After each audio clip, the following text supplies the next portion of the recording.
30/10/2025 তারিখে র্যাব-2 আদাবর থানাধীন golden street নামক সড়কের একটি বাড়িতে অভিযান চালিয়ে শীর্ষ সন্ত্রাসী টুনটুনকে গ্রেপ্তার করে। টুনটুনের এই সড়কে টুনটুনের ভাড়া বাসায় অভিযান চালিয়ে তার স্বীকারোক্তি এবং দেখানো মতে একটি ওয়ারড্রপ হতে তার হেফাজতে থাকা 2টি পিস্তল 5 রাউন্ড গুলিসহ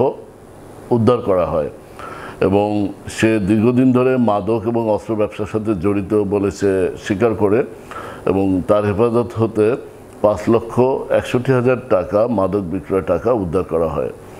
এবং জিজ্ঞাসাবাদে আরও জানা যায় গ্রেপ্তারকৃত আসামি টুনটুন মোহাম্মদপুর থানাধীন জেনেভা ক্যাম্পের শীর্ষ সন্ত্রাসী বুনিয়া সোহেলের সহোদর এবং এই বুনিয়া সোহেল গ্রেপ্তারকৃত আসামি টুনটুন এবং তার অপর সহযোগীরা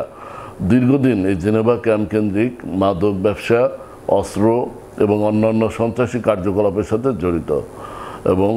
এই গ্রেপ্তারকৃত আসামির বিরুদ্ধে অস্ত্র আইনে মামলা দায়ের সহ আইনগত ব্যবস্থা প্রক্রিয়াধীন।